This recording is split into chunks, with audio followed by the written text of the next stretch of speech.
Social media पे लगातार ये चर्चा चल रही है कि आखिरकार कांग्रेस के पार्षदों की या फिर मेयर की लिस्ट कब जारी होगी। इस वक्त हम मौजूद हैं, मैं हैप्पी से कहूंगा एक बार दिखाएं। इस वक्त हम जिला कांग्रेस कमेटी कार्यालय रुद्रपुर में मौजूद हैं और इस वक्त हमारे साथ में जो हिमांशु गावा हैं जो कि जिला अध्यक्ष हैं लंबे समय से, क्योंकि पूरे जिले की जिम्मेदारी है इनके पास और लगातार हर एक नगर पंचायत हो या नगर पालिका हो या फिर नगर निगम, सभी पर चिंतन मनन के साथ ही जो है पार्षदों की एक सीट पर, क्योंकि इस वक्त कांग्रेस के लिए एक चुनौती है, क्योंकि लगातार बीजेपी की जो लहर चलती है उसके चलते अब जिताऊ कैंडिडेट को ही मैदान में उतारना सबसे बड़ी चुनौती है कांग्रेस के लिए। हिमांशु भाई हमारे साथ है, क्योंकि हिमांशु जी लगातार जो है कांग्रेस की जो पार्षद पद के जो प्रत्याशी हैं, जो दावेदार हैं, उनको लेकर के लगातार ये चर्चा चल रही है कि 1 घंटे में लिस्ट जारी होगी। कल पूरा दिन चलता रहा सोशल मीडिया पे कि थोड़ी देर में लिस्ट आएगी। आखिरकार कब ये लिस्ट आने वाली है? लोग लगातार ये जानना चाह रहे हैं कि आखिरकार कब तक जो दावेदार हैं उनमें प्रत्याशियों की घोषणा कब तक होने वाली है। देखो, हम लगातार 2 दिन से हम सब लोग बैठ रहे हैं, पार्टी के जितने भी हमारे मेन यहाँ पे पदाधिकारी हैं, और हमने लगभग उसमें सारा एक सीक्वेंस बनाया हमने, फर्स्ट सेकंड थर्ड, क्योंकि कई वार्डों में 5 आवेदन भी हैं, 6 भी हैं, 7 भी हैं, 10 तक आवेदन है, 11 तक आवेदन है। तो हमने फर्स्ट 3 जो है नाम शॉर्टलिस्ट कर लिए हैं और कल 11 बजे रंजीत रावत जी जो हमारे चुनाव के पर्यवेक्षक हैं उधम सिंह नगर के कांग्रेस पार्टी की तरफ से, वो कल 11 बजे रुद्रपुर आ रहे हैं और सारे जितने भी हमारे संभावित पार्षद हैं उनके साथ एक महत्वपूर्ण बैठक यहाँ पे कार्यालय पे की जाएगी। और उसके बाद हम एक काशीपुर कार्यक्रम करेंगे जो दूसरा महानगर है, वहां पे भी संभावित पार्षदों के साथ बैठक की जाएगी। और लगातार मैं फोन पे टच में हूं, क्योंकि हम लगातार सारे जिले में हमने भ्रमण किया था और सबके आवेदन लिए थे और उन आवेदनों पे चर्चा भी हो रही है। हमारे जो सीनियर नेता है, प्रदेश अध्यक्ष है, लगातार दिन में 8-8 बार 10-10 बार फोन पे वार्तालाप हो रही है। एक सीट पे बार बार चर्चा कर रहे हैं कि हमारा जो भी कैंडिडेट, चाहे वो पार्षद का हो, चाहे वो चेयरमैन का हो, नगर पालिका का, नगर निगम का या नगर परिषद का, वो मजबूत होना चाहिए और जीतने वाला कैंडिडेट होना चाहिए। इस बार हिमांशु भाई, क्योंकि लगातार लोगों में उत्साह भी देखने को मिल रहा है, इस बार कांग्रेस में लगातार मैं देख रहा हूं कि जो दावेदारों की संख्या है वो लगातार बढ़ती चली जा रही है। आप खुद बता रहे हैं कि एक वार्ड से लगभग 7-7, 8-8 लोगों ने दावेदारी की है। इस बार कांग्रेस जो है किस तरह के मुद्दों को भुनाने वाली है, क्योंकि लंबे समय से ये सीट भाजपा के पास रही है, तो इस बार किस किस तरह का जो है चुनावी एजेंडा मुद्दा रहने वाला है? देखो, मुद्दों की तो रुद्रपुर में भरमार है। अब इस विधायक जी को भी लगभग 3 साल हो गए, इससे पहले भी 10 साल राजकुमार ठुकराल जी बीजेपी में रहे, मेयर बीजेपी का लगातार 10 साल से है। आखिर रुद्रपुर में ऐसा कौन सा नया काम हुआ है जिसकी हम सब चर्चा कर सकते हैं?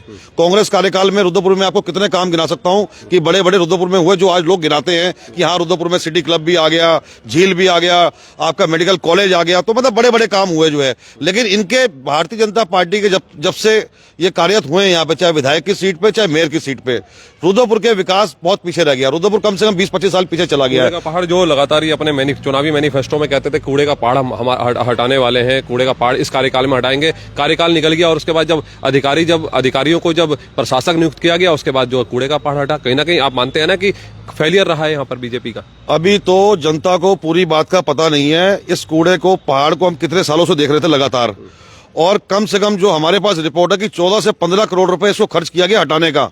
और जब मेयर साहब अपनी कुर्सी से कार्य मुक्त हुए तब तक वो पहाड़ एज इट इज था। वो 14-15 करोड़ रुपए कहाँ गए? आखिर वो जनता की कमाई थी। ऐसा क्या हुआ कि मेयर साहब के कुर्सी से हटते ही डीएम साहब और प्रशासन ने जो है 15 दिन के अंदर वहां साफ मैदान कर दिया? ये काम तो पहले भी हो सकता था। अब फ्री होल्ड का मुद्दा है, फ्री होल्ड के मुद्दे को लेके बीजेपी कई बार लड्डू बांट चुकी है, लोगों को बेवकूफ बना रही है, लोग आज भी धक्के खा रहे हैं अपने कागज लेके। तो इस तरह के बहुत मुद्दे। लोन भी नहीं मिल रहा है हिमांशु भाई, जो प्रमाण पत्र दिया उस पर लोन भी नहीं मिल रहा, बैंक उनको कह रहा है कि इसे प्रमाण पत्र, रजिस्ट्री की कॉपी नहीं है। राजीव भाई, आप लोन की बात कर रहे हो, जो लोग बेचारे नजूल पे रह रहे हैं, जो नए लोग आके बस रहे हैं, उनको कनेक्शन नहीं मिल रहा बिजली का, वो बिजली के लिए तरस रहे हैं और ये फ्री होल्ड की बात कर रहे हैं। तो जनता ये सारी चीजें देख रही है किस तरीके से भारतीय जनता पार्टी के लोग रुद्रपुर में जनता को बेवकूफ बना रहे हैं।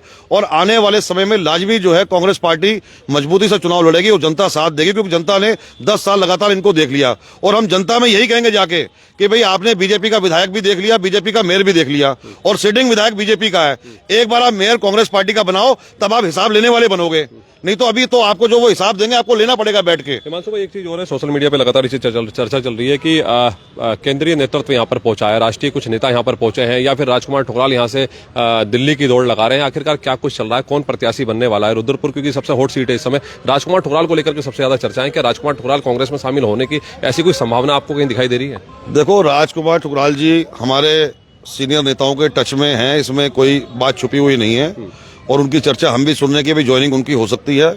अब ये सारा पार्टी हाईकमान ने इसका फैसला लेना है कि भाई पार्टी ने क्या करना है। अगर वो लेते हैं तो किन मुद्दों पे बात करके लेते हैं, क्या पार्टी की शर्तें होंगी या क्या उनकी बात होगी, सारा कुछ समझने के बाद। इसके अलावा हमारे पास रुद्रपुर मेयर के लिए 11 आवेदन आ चुके हैं। उन 11 में भी से लोग जो है सब चाह रहे हैं कि भाई हमें टिकट मिले, तो उसके लिए भी अब हम कल मंथन करेंगे बैठ के। लगातार हमारी देहरादून की बात हो रही है और इसके बाद जो भी निकल के आएगा 1-2 दिन के अंदर फाइनल हो जाएंगी चीजें सारी। हिमांशु भाई, जिस तरह से आज से नामांकन का दौर जारी हो चुका है, क्या लग रहा है आपको कि क्या कल तक पार्षदों की जो लिस्ट है वो जारी हो सकती है रुद्रपुर की? पार्षदों की कल रंजीत रावत जी सवेरे 11 बजे हमारे यहाँ आ रहे हैं। संभावित पार्षदों की मीटिंग है, उसके बाद एक बंद कमरे में बैठेंगे। जो हमने शॉर्टलिस्ट नाम किए हैं फर्स्ट, सेकंड, थर्ड, उसमें हम उनसे डिस्कस करके एक पॉइंट पे, एक वार्ड पे, उसके बाद हम उसको फाइनल करते हुए मैक्सिमम कल नहीं तो परसों हम इनको सिंबल दे देंगे। हिमांशु भाई, जिस तरह से एक आदमी को प्रत्याशी के रूप में मैदान में उतारा जाएगा, जो बाकी लोग नाराज होंगे उनको मनाने की किस तरह की तैयारियां हैं? उसके लिए भी हमने सब लोगों ने चर्चा करी है। उसमें हमारे पार्टी के जितने भी सीनियर लोग हैं, हम सब 2-2, 3-3 टीमें बना के उनके घर पे जाएंगे और उनको समझाएंगे कि भाई राजनीति में चीजें खत्म नहीं होती, आगे भी दौर चलता रहता है। आप जिस तरीके से पार्टी के लिए सक्रिय रहो, काम करते रहो, पार्टी के लिए आप काम करते रहो, आगे और अपॉर्चुनिटीज आएंगी और उसमें हम कहीं ना कहीं आपको आगे बढ़ाएंगे। इस बार मौका नहीं तो अगली बार सही। अगली बार सही जो है। बहुत बहुत धन्यवाद। आपने हमारे साथ जिलाध्यक्ष हिमांशु गाबा जी, जिन्होंने तमाम मुद्दों पर चर्चा की। उन्होंने बताया कि फिलहाल जो सोशल मीडिया पे चर्चाएं चल रही है कि अभी 1 घंटे में लिस्ट जारी होगी, 2 घंटे में, फिलहाल उस पर उन्होंने विराम लगा दिया है। उन्होंने साफ तौर पर उन्होंने बताया कि रंजीत रावत के आने के बाद कल चिंतन मनन होगा और फिर जिताऊ कैंडिडेट जो भी होंगे उनके नामों पर चर्चा करने के बाद फिलहाल कल ये लिस्ट आ सकती है। इसके साथ ही मेयर पद पर भी उन्होंने साफ तौर पर कहा कि राजकुमार ठुकराल लगातार बड़े नेताओं के संपर्क में है। आखिरकार क्या डिसीजन होगा, किन आपसी सहमतियों पर जो है ये निर्णय होगा, कौन मेयर पद का प्रत्याशी होगा, फिलहाल इस पर उन्होंने चुप्पी साधी हुई है। फिलहाल इसी तरह की अपडेट्स लेकर के हाजिर होंगे और फिलहाल कल तक अब जो भी सूत्र और जो सोर्सेज चल रहे हैं वो सब पर विराम लगाते हुए जिलाध्यक्ष ने साफ तौर पर कहा कि कल पार्षद पद के प्रत्याशियों की लिस्ट जारी होगी। ताजा तरीन खबरों के लिए बने रहिए खबर पड़ताल के साथ। फिलहाल नमस्कार।